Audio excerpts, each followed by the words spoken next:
Insights, o podcast do Bradesco. Então, empresas de qualidade, que sejam varejistas ou que sejam produtoras de bens de consumo, deve ser o grupo de empresas frontalmente beneficiada por uma circunstância de juro cadente. Tem vários ativos no Brasil que estavam alavancados com taxa de juros alta, dependentes de crescimento e renda, que tinham caído muito por esse motivo quando a taxa de juros subiu e que agora devem se valorizar. Olá e sejam bem-vindos a mais um Insights, o seu podcast semanal com ideias que provocam um novo jeito de pensar. Eu sou a Juliana Maeda e vocês acabaram de ouvir um pouco dos destaques do papo de hoje, mas tem muito mais. A inflação já dá sinais de enfraquecimento no Brasil e a redução da taxa de juros começa a aparecer no nosso horizonte. O que a gente pode esperar da economia no segundo semestre? Quais são as oportunidades na Bolsa? Onde e como investir nos próximos meses? Fundos de ações temáticos, renda fixa ou crédito privado? A gente tem hoje as respostas com quem entende muito do assunto. Eu tenho o prazer de receber hoje o Milton Cabral, que é gestor de fundos de ações da Bradesco Asset. Bem-vindo ao Insights, Milton. Obrigado, um prazer estar aqui. E também está conosco a Carolina Ujikawa, Carol, que é gestora de fundos de ações da Bradesco Asset. Carol, seja muito bem-vinda ao Insights. Obrigada pelo convite de vocês. Milton, eu queria começar a nossa conversa pedindo para você dar um pano de fundo, comentar um pouco com a gente o atual cenário econômico, macroeconômico no Brasil, dar uns destaques para a gente do que esperar para os próximos meses e o que a gente tem que ficar de olho na economia no Brasil para o segundo semestre. Claro. Nós, dos fundos temáticos, somos restritos a investir em empresas listadas na Bolsa de São Paulo e de empresas brasileiras. Ainda assim, é muito importante o que acontece no mundo em termos econômicos, porque eles acabam afetando o Brasil e a gente percebe que, em especial nos Estados Unidos e na Europa, ainda tem um movimento de alta de juros, da inflação advinda da pandemia, que vai fazer com que os juros lá, que já estão elevados para os padrões daquelas regiões, vão se elevar um pouco mais ainda que já tenha havido alguma correção determinada por aquela crise dos bancos regionais americanos. No começo desse ano, né? Exato. O movimento de alta de juros lá ainda vai continuar, então, portanto, a gente ainda tem uma competição, digamos assim, pelos recursos que transitam globalmente.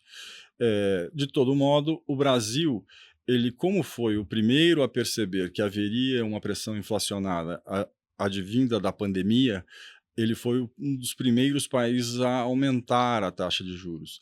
Então, muito possivelmente, a gente vai entrar mais no meio do segundo semestre em um movimento de declínio da taxa de juros, porque a gente já consegue observar que, em especial, os preços das commodities agrícolas colhidas aqui no Brasil na safra de verão, que terminou agora em fevereiro, março, já dão sinais de queda bastante expressiva e já se refletem em índices de inflação também cadentes. Então, portanto, a gente já observa a queda de inflação e esse é um cenário básico ou determinante de uma redução da taxa de juros. Também a gente já consegue antever que, muito possivelmente, a gente vai ter um fenômeno El Niño instalado de maneira mais aberta, digamos assim, no segundo semestre de 23, que é quando vai ser colhida ou é a fase final da safra americana, que também deve ser muito positiva. Então, isso deve reiterar a queda das taxas dos preços das commodities e refletir-se também em boa umidade para a safra de verão 23 e 24, tanto para o Brasil quanto para a Argentina. Então, portanto, a gente tem uma perspectiva de redução geral das taxas de juro no Brasil, determinado pelas commodities, que agora vai começar a contaminar os demais preços da economia, aquilo que os economistas chamam de a inflação adjacente já começa a reduzir-se, depois o core da inflação também vai cair. Outro dado bastante importante para o segundo semestre é que a gente já tem um cenário sobre o arcabouço fiscal, então, portanto, a gente já tem uma ideia de como as contas públicas brasileiras vão se comportar. Sem juízo de valor sobre o arcabouço em si, mas é possível se prever como isso vai refletir-se e, portanto, como vai se comportar a conta pública brasileira e na determinação do juro ou não. Então, portanto, esses são os dois aspectos mais importantes. Redução de taxa de juros e, digamos, uma maior previsibilidade fiscal. Sim, a gente vai voltar um pouco sobre o assunto do arcabouço fiscal depois, mas antes eu queria voltar para a Carol. Com base no que o Milton explicou para a gente, essa talvez seja a pergunta mais difícil do nosso papo de hoje. Chegou o momento da gente voltar, dos investidores voltarem para a Bolsa no Brasil? O que no final é ideal é que o investidor entenda qual é o nível de risco que ele quer correr e mantenha uma participação pequena sempre dos investimentos em ações e pense nisso como um investimento de médio e longo prazo, como deveria ser. E aí ir ajustando talvez o tamanho, um pouco aumentar um pouco ou diminuir um pouco. Mas, assim, acertar o momento correto de entrar em ações é uma coisa muito complicada. É uma arte quase impossível, Exato, né? Exatamente. Então, é muito mais pensar qual é o perfil de risco que o investidor tem, quanto que ele quer manter de uma coisa mais que os fundos de ações é renda variável e, portanto, tem um risco maior do que renda fixa, grande parte das vezes, exceto em momentos como o crédito que deu esse estresse no começo do ano, mas que se mantenha um percentual, que não seja tão relevante, sim, que ele entenda que pode ter momentos em que aconteçam fatores imprevisíveis e que podem fazer com que esses ativos se depreciem de forma inesperada e que, portanto, ele não precise desse capital no curto prazo para poder tomar decisões racionais na hora de vender e comprar os ativos.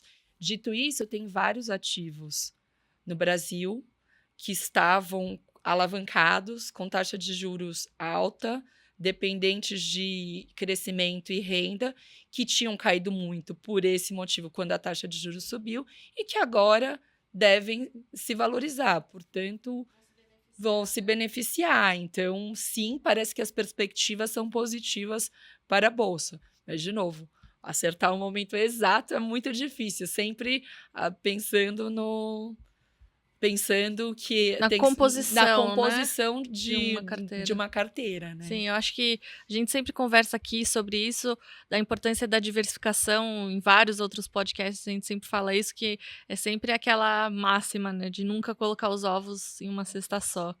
Então eu queria que vocês, os dois, vocês pudessem comentar um pouquinho com a gente. Os fundos temáticos de ações da Bradesco Asset foram lançados lá em 2004, quase 20 anos atrás, em um momento em que o mercado de capitais brasileiro estava se recuperando e ele tinha esse objetivo de atrair um investidor que estava buscando alguma coisa um pouco mais específica, não só um fundo de ação genérico. Milton, se você puder começar, e a Carol também depois completa, se puder explicar para a gente quais são as diferenças entre esses fundos que vocês fazem a gestão com os fundos de ações talvez convencionais da Bradesco Asset. Perfeito. Bom, o primeiro desses fundos temáticos a ser lançado foi o Dividendos, foi, sem querer ser presunçoso, mas foi dia 13 de setembro de 2004, exatamente porque você tinha uma evolução do mercado de bolsa, você tinha a economia já há 2 anos minimamente estabilizada e crescendo, e a oferta era muito específica, aliás, não era específica, ela era genérica, ou seja, você tinha fundos que buscavam o público em geral. O que a Bradesco Asset fez naquele momento foi identificar perfis definidos que buscassem fundos específicos. O dividendos, ele só investe em empresas que distribuem de maneira diferenciada dividendos aos acionistas, então, portanto, elas têm um perfil de menor risco embutido. Essas empresas, em geral, são empresas grandes, são empresas maduras, têm balanços robustos, têm gestão que já foi testada em outros momentos desafiadores, então, portanto, eles oferecem, de uma maneira geral, mais segurança para o investidor. Então, mesmo aquele investidor que estava acostumado à renda fixa, ele poderia, e, portanto, não queria correr tanto risco, ele poderia vir para o mercado de ações num investimento menos arriscado e, portanto, menos suscetível àquela volatilidade usual do mercado acionário.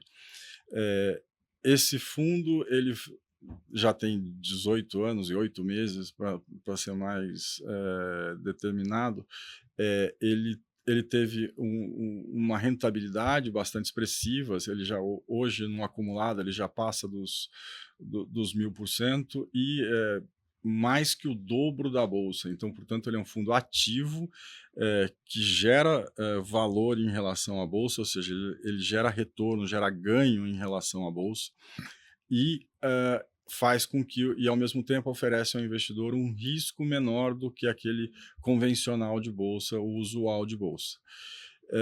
De uma outra maneira, a gente tem o crescimento ou os fundos que, na origem, também, setembro de 2004, ele começa com o nome de Small Cap Plus, e o Small Cap é para um investidor mais jovem, que tem um horizonte de maturação mais curto, ou seja, mais longo, e, portanto, ele pode passar por momentos de realização, de correção do mercado, e ainda assim se recuperar logo ou mais adiante. Ele não tem aquilo que a Carol falou, assim, um momento específico no tempo para usufruir do recurso investido. Ele pode passar por vários ciclos da própria Bolsa e investir ao longo de um período mais longo também. Essas empresas, elas são menores, então, portanto, elas são mais arriscadas, mas ainda assim, no Brasil, elas são a elite da corporativa brasileira. Elas têm acesso a financiamento, coisa que os concorrentes deles, na maioria das vezes, não têm acesso. Então, portanto, eles têm, digamos, uma qualificação para momentos, por exemplo, de retração da atividade, eles saírem melhores e maiores ainda do que os concorrentes. Então, portanto,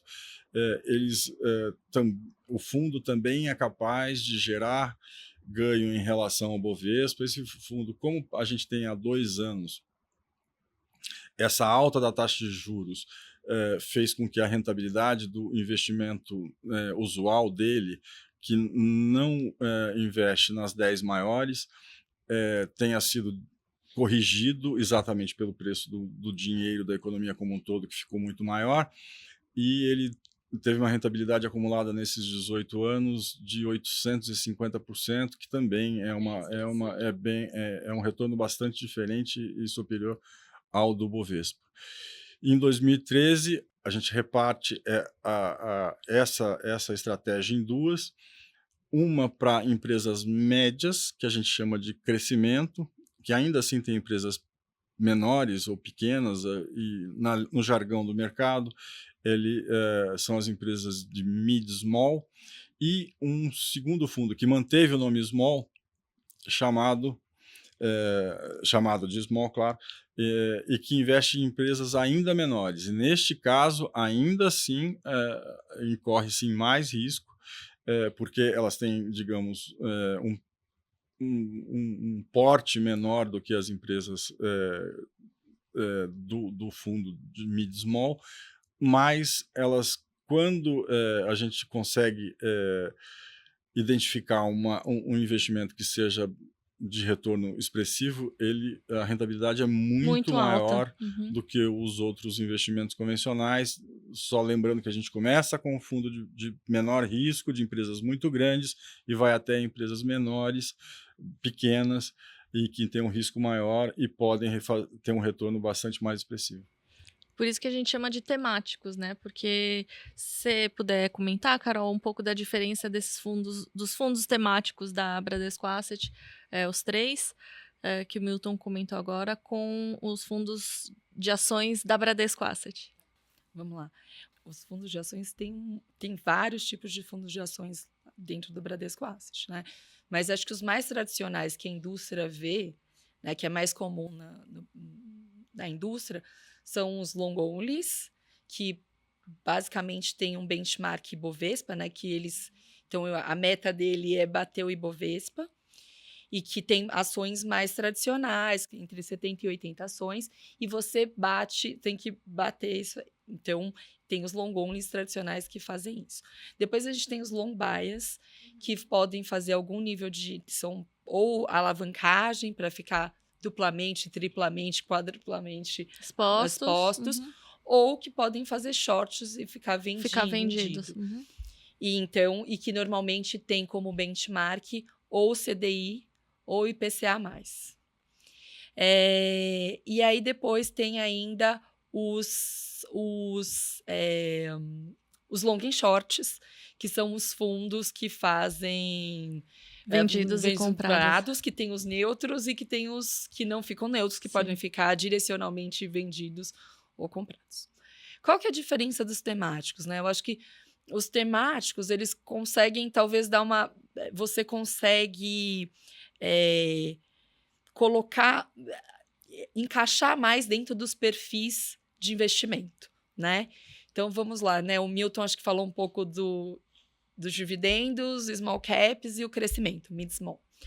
Então, assim, dentro do que ele falou, os dividendos ele é composto normalmente por companhias que são mais consolidadas, que já não as boas pagadoras de dividendos, que, portanto, isso quer dizer o quê? Que quando ela está pagando dividendo é que os investimentos, ela faz o investimento e ainda assim sobra dinheiro para voltar aos acionistas. Então, são empresas mais consolidadas, que têm menos risco que tem menos riscos de forma geral, né, porque já estão consolidados no mercado, como o Milton colocou, e ainda, mas muitas das vezes também o crescimento marginal ele é menor do que as outras empresas.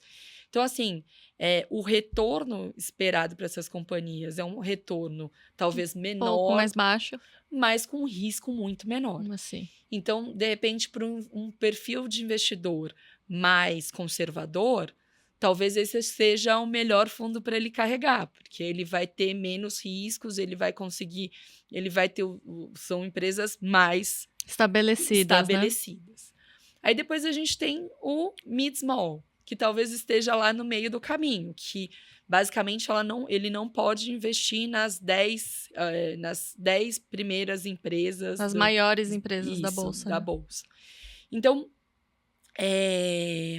e tem algumas outras restrições, mas mais forte é essa. Então, o que acontece?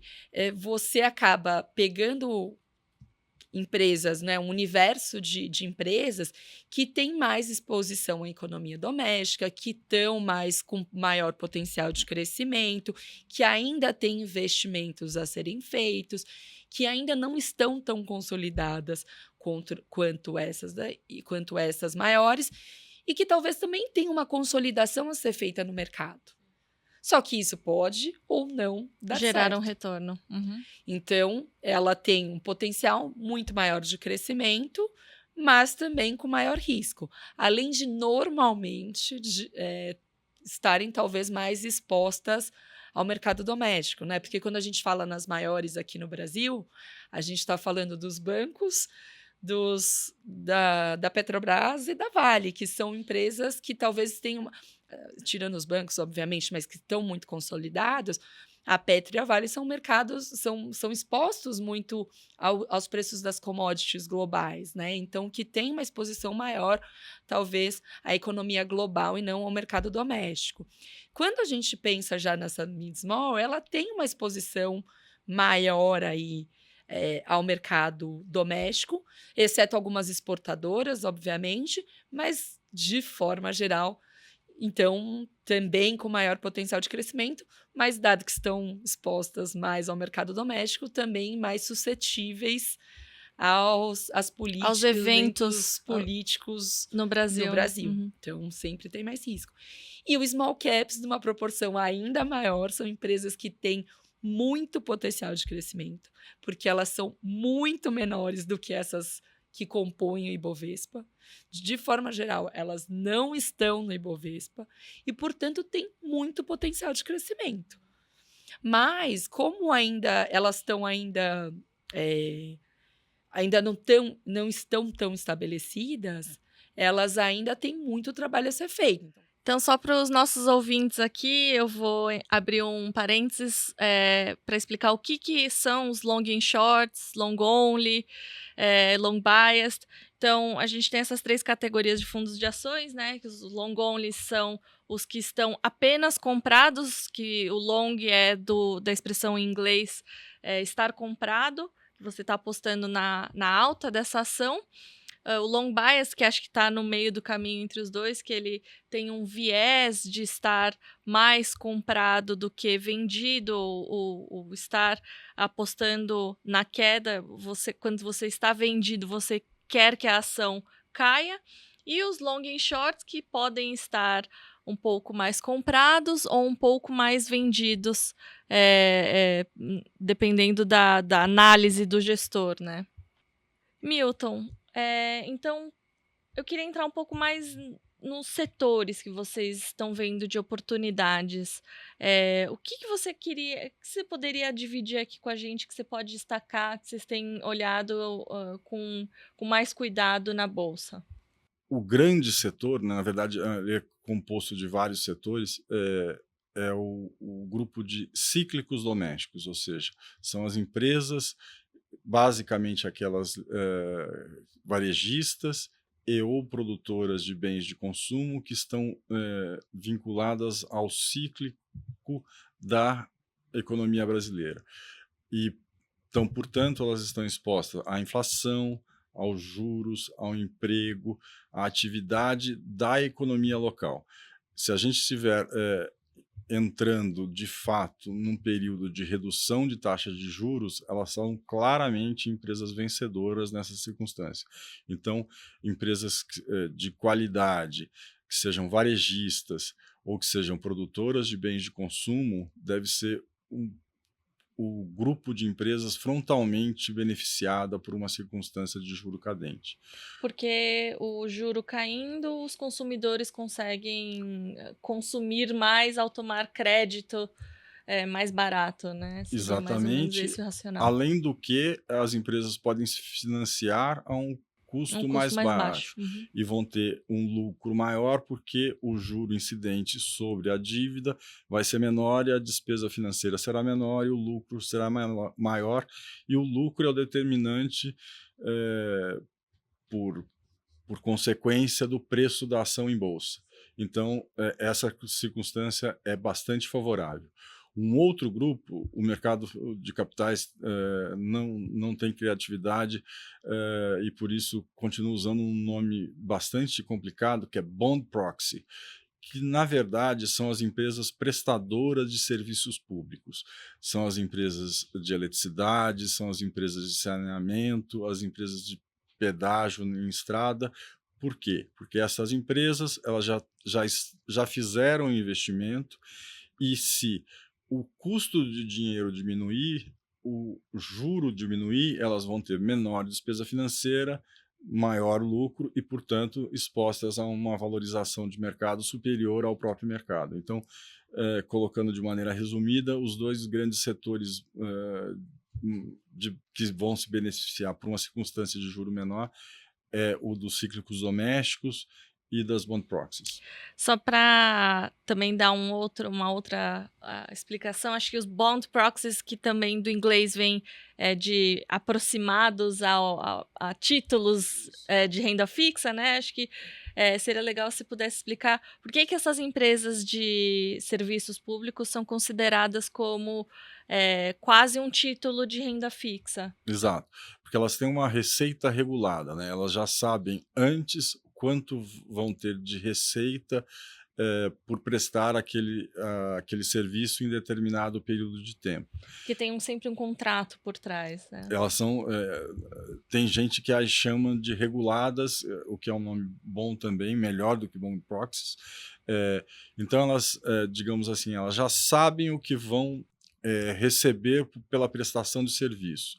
Se o custo de prestar aquele serviço diminuir endogenamente pela atividade, ou seja, da maneira como a empresa organiza a sua atividade produtiva, ou quer pela redução da taxa de juros, de novo, a despesa vai ser de juros ou a despesa financeira vai ser menor e o lucro vai ser maior, então, portanto, elas estão mais expostas a uma valorização no mercado de capitais.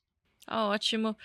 E entrando um pouco, já que a gente já falou um pouco das oportunidades nos setores, o pano de fundo mais positivo no Brasil, Carol, eu queria que você desse um pouco mais de detalhe para a gente. Eu sei que quando vocês vão comprar uma empresa, uma ação de uma empresa, vocês não simplesmente escolhem a empresa que tem mais potencial para valorizar. Vocês fazem uma análise muito mais completa, né? Vocês analisam o time de gestão que está lá na empresa, o time de liderança, né, da empresa, se a empresa tem uma liderança no mercado, uma presença predominante no mercado, e se elas também, claro, têm um balanço robusto, né? Então, se você puder dar uma passada para a gente no seu processo de investimento, por favor.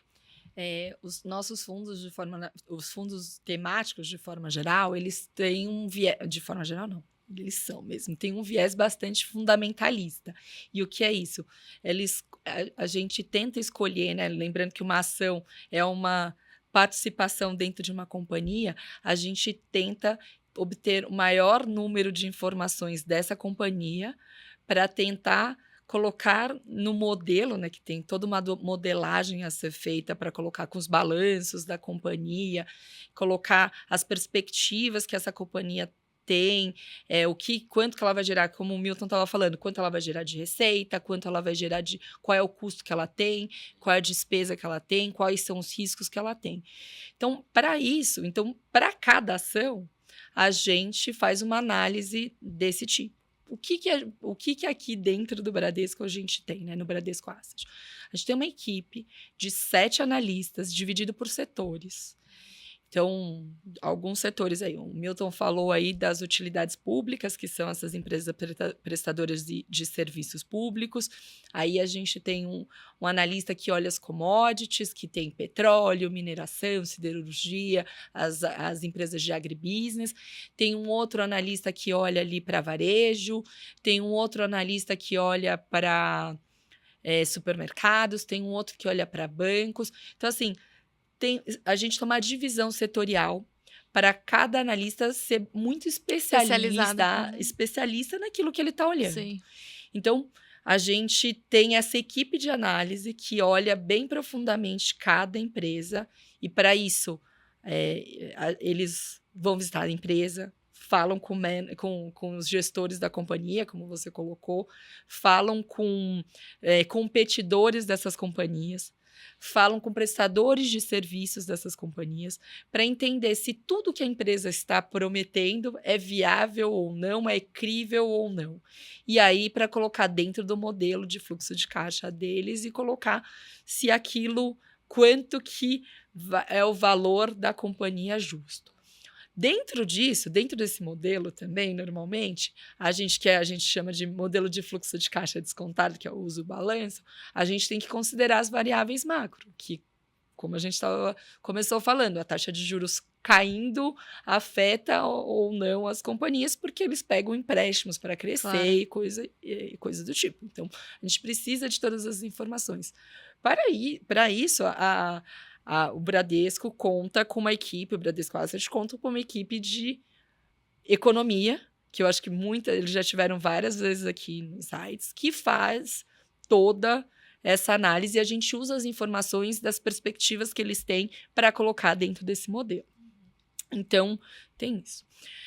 O que a gente costuma fazer, né? Tem esses 3 mandatos, esses 3 fundos completamente diferentes. Então, de acordo com as variáveis macro que a gente tem como perspectiva e com a análise desses analistas por setor, a gente tenta escolher o tamanho correto para cada empresa que a gente vai ter dentro do portfólio, né? Dentro da carteira, pensando numa carteira balanceada para aquele momento, para cada momento. E para o objetivo de cada fundo, né? Exatamente, com um mandato muito específico. Então, a gente está falando de um fundo que é dividendos. Então, como o Milton falou, tem um filtro Lógico. de empresas pagadoras de dividendos. Então, se essa empresa não paga, se uma empresa é boa, está consolidada, mas não paga dividendos, ela não vai faz entrar no fundo. Lógico. Então, tem esse filtro.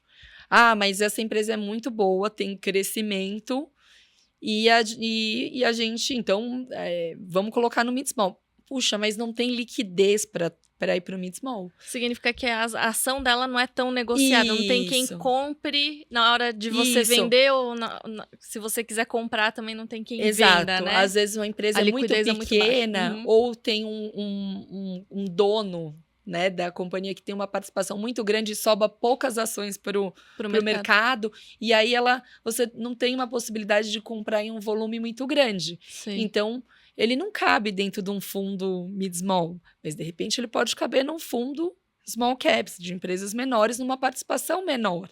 Porque também, assim, né, todos os fundos dos temáticos são muito líquidos, assim, eles têm, se você pedir hoje o dinheiro, você vai receber daqui 3 dias. Então, porque acho que essa pode ser uma preocupação, né? Nos fundos que tem esse viés de mid small ou small, que tem esse viés de empresas de capitalização menor, se elas têm uma liquidez suficiente para atender quando eu pedir meu resgate, né? Exato. E tem vários fundos, até long bias e long onlys, que em teoria são mais líquidos, que não tem essa estratégia, que não tem essa liquidez toda e que pagam 6 meses depois que você pede.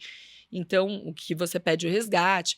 Então, esses fundos não, eles são muito líquidos. Então, a gente tem toda uma preocupação com a liquidez que tá dentro lá da nossa área de risco, que acompanha diversos fatores, entre eles a liquidez, para a gente entender. E isso também faz parte da nossa escolha dentro do portfólio. Claro.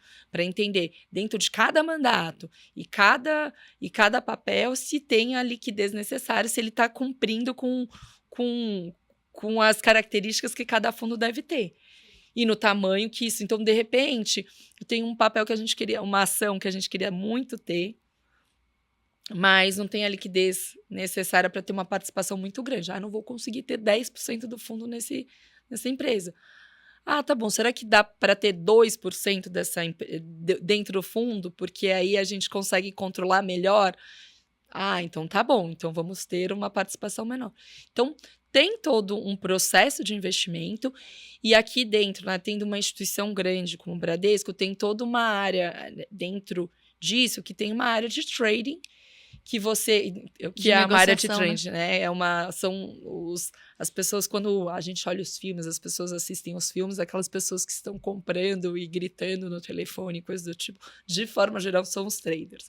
Que executam mesmo. Que não gritam mais. Que não gritam mais e que mandam tudo pelo computador. Mas, em filmes, quando a gente via aquelas pessoas gritando e tudo mais, eram os traders que compram, que executam as ordens de compra e venda das ações. Só que a gente tem vários fundos. Então, é importante que tenha uma análise muito bem feita para que não tenha uma preferência por um fundo ou outro, né? Então, que sejam todos mandados de forma... se a gente tem 3 fundos diferentes e a gente está comprando a mesma ação para os 3 fundos, que eles tenham o preço médio iguais. Sim. Então, tem Que toda tenha uma uma execução ótima, né? Isso, que tenha uma execução ótima e sem interferência ou proteção de um fundo Sim. específico. Então, você tem toda que a gente chama de uma área de compliance e coisas do tipo, que são regras que têm que ser cumpridas e que nem é a gente que executa a ordem, mas sim uma outra área para que nem aconteça, para que não tenha esse conflito de interesse. E sobre esse tema da liquidez, especificamente, ele é muito caro para nós, porque os fundos temáticos são todos D3, exceto o Small Cap. Significa que a gente consegue Recebe, pede o você resgate pede hoje, daqui a daí 3 3 dias ele está na sua conta. Então, por isso, ele não tem qualquer restrição de liquidez, desde que a ação faça parte do fundo. E para testar a viabilidade disso, a gente fica o tempo todo mensurando com base na liquidez diária, ou seja, quanto de dinheiro, quanto de ações são negociadas de cada uma das ações por dia, e a gente tem como objetivo liquidar 85% do fundo, negociando entre 15% e 20% do que é negociado em média daquele papel por dia e ter 85% do fundo liquidado em 10 pregões. Então significa que vocês fazem esse teste de olhar para todas as ações e falam assim, qual é o percentual do meu fundo hoje, das minhas ações que eu conseguiria vender hoje e quanto eu conseguiria vender em quantos dias, né? Que são Exatamente. Esses 85% nesse período curto. Então significa que é um fundo que tem essa capacidade de gerar essa liquidez e pagar os resgates se for necessário, né? Com exceção do small cap, que ainda são 10 dias, eu estou tentando reduzir para 3 dias, o crescimento e o dividendo são 3 dias, é D mais 3, e a gente consegue atingir esse objetivo com esses dados, com esses cálculos que a gente faz de negociar parte dos papéis que compõem a carteira, liquidados nesse período que eu acabei de dizer. E eu queria fazer uma última pergunta. A gente já conversou um pouquinho sobre o arcabouço fiscal e essa expectativa de redução da taxa de juros. E eu queria também que você comentasse, Milton, por favor, a futura possível reforma tributária e como é que isso pode impactar os nossos investimentos em renda variável e em ações aqui no Brasil. Claro. O arcabouço fiscal que eu tinha sugerido na primeira resposta é essencialmente de como é que o Brasil vai se comportar em termos de geração de recursos para o pagamento da dívida ao longo do tempo.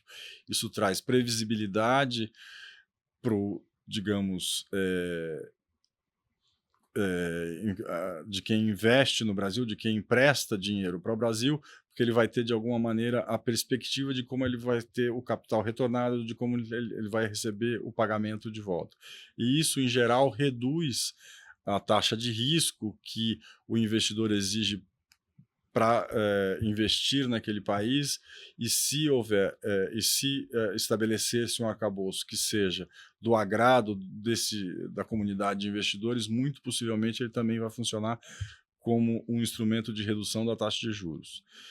Já a reforma tributária, ela é uma nova maneira de se organizar os tributos no Brasil e que, para um país que tem, além de uma enorme carga fiscal, a gente tem em torno de 34% do PIB de carga fiscal, ele para se ter uma ideia, equivalente ao de países bastante desenvolvidos ou bastante mais desenvolvidos como a Inglaterra, e a gente não tem os serviços que a Inglaterra tem à disposição da população.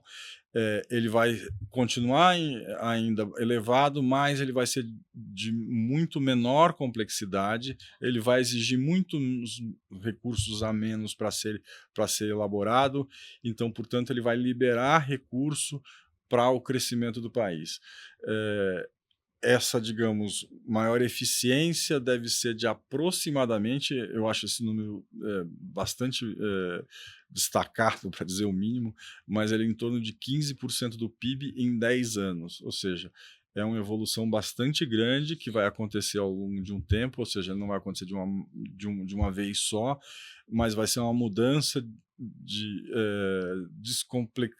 descomplicar o emaranhado fiscal que a gente Que é tem no super Brasil. complicado hoje em Muito. dia, né? Além de caro. E a gente já chega agora na nossa parte final da nossa conversa. Foi super bom a gente entender as oportunidades no mercado de ações, conhecer um pouco mais sobre os fundos de ações da Bradesco Asset. Tô aqui com os meus colegas e eu queria pedir para vocês uma dica cultural de alguma série, algum livro, alguma coisa que está inspirando vocês hoje em dia. Carol? Eu tinha separado uma série e um livro. Pode ser os dois. Mas vamos lá, de série, eu acho que é muito óbvio que todo mundo tem assistido muito que é Succession, que no final das coisas... Eu sou apaixonada pela mente humana e como as coisas hoje são menos óbvias, né? No passado, quando você tinha era o bem e o mal, e hoje em dia as coisas são muito misturadas. Não tem uma pessoa que é boa... Até dentro da família, né? Isso, não tem o vilão e o herói. Sempre, as coisas são muito misturadas, né? Que é a complexidade do ser humano. E eu acho que muitas coisas hoje em dia acontecem por você entender a complexidade da mente humana, esclarece muita coisa. E é onde está o diferencial das coisas, para não conseguir, que as máquinas, a inteligência artificial não conseguem prever exatamente, né? Então, eu adoro também, muito bom. E o livro, como a mãe que trabalha, o último livro que eu li foi Como Criar os Seus Filhos para o Mundo. Ótima dica, já vou até anotar aqui. Que é da Esther, que é uma professora de Stanford, que criou duas CEOs, que uma é a CEO do YouTube e a outra é a CEO da 23andMe, que é uma outra startup, assim, demais, e uma outra professora universitária, assim, super conhecida. E, sendo uma professora de Stanford, ela criou 3 filhas super bem-sucedidas. Então, que basicamente eles falam para tratar seu filho como adulto, explicar absolutamente tudo. E para não criar crianças, que as crianças não são frágeis como a gente imagina. Então, que é para ser real. Então, muito legal essas dicas. Milton? Claro, bom, eu nasci no ápice da Guerra Fria, então, portanto, aquela disputa entre o Ocidente e União Soviética, ou de países da Cortina de Ferro, sempre foi muito importante para mim, e para mim a série que melhor retrata isso foi a The Americans, assim, que deve ser traduzido para os americanos, mas na verdade é um casal de soviéticos, neste caso em especial de russos, que moravam e viviam nos Estados Unidos como se americano fosse, inclusive perto da capital, ou seja, na grande Washington, disfarçados de agentes de turismo, que dava a eles assim, a possibilidade de sair em horários menos convencionais, em especial naquela época que não tinha computador de maneira tão disseminada, então eles tinham, digamos, uns horários diferentes, típicos de agentes infiltrados, então, portanto, funcionava muito bem esse disfarce, e além de mostrar quais eram as preocupações da época, assim, que são muito diferentes das de hoje. Teve uma continuação com Outland, mas é uma outra realidade, que é mais uma preocupação entre os Estados Unidos e o Oriente Médio, em especial depois do 11 de setembro. Mas, digamos, a mãe de todas as séries, na minha opinião, é The Americans, porque ela retrata um período bem específico no tempo em que a preocupação era mais nesse sentido. E uma dica de livro, é um livro já antigo, que me impactou bastante, que é Outliers. Muito legal. E que ele, de alguma maneira, ele explica como as trajetórias profissionais das pessoas são afetadas pelo tempo, ou seja, como as pessoas estão onde estão ou chegaram onde chegaram, condicionadas por algum evento circunstanciais àquele momento do tempo em que elas tiveram a atividade delas. São os chamados fora da curva, né? Exato. Quantas horas, 10.000 horas eles passaram praticando aquela atividade até chegarem, que eles não são simplesmente dotados de dons, né? Exatamente. Muito, muito bom. A gente chega aqui ao final de mais uma conversa excelente. Eu quero agradecer a participação do Milton Cabral, nosso gestor, meu colega de Bradesco Asset, o nosso gestor de fundos de ações. Milton, obrigada pela sua estreia aqui no Insights. Você será sempre bem-vindo de volta. Eu quem agradeço, muito obrigado.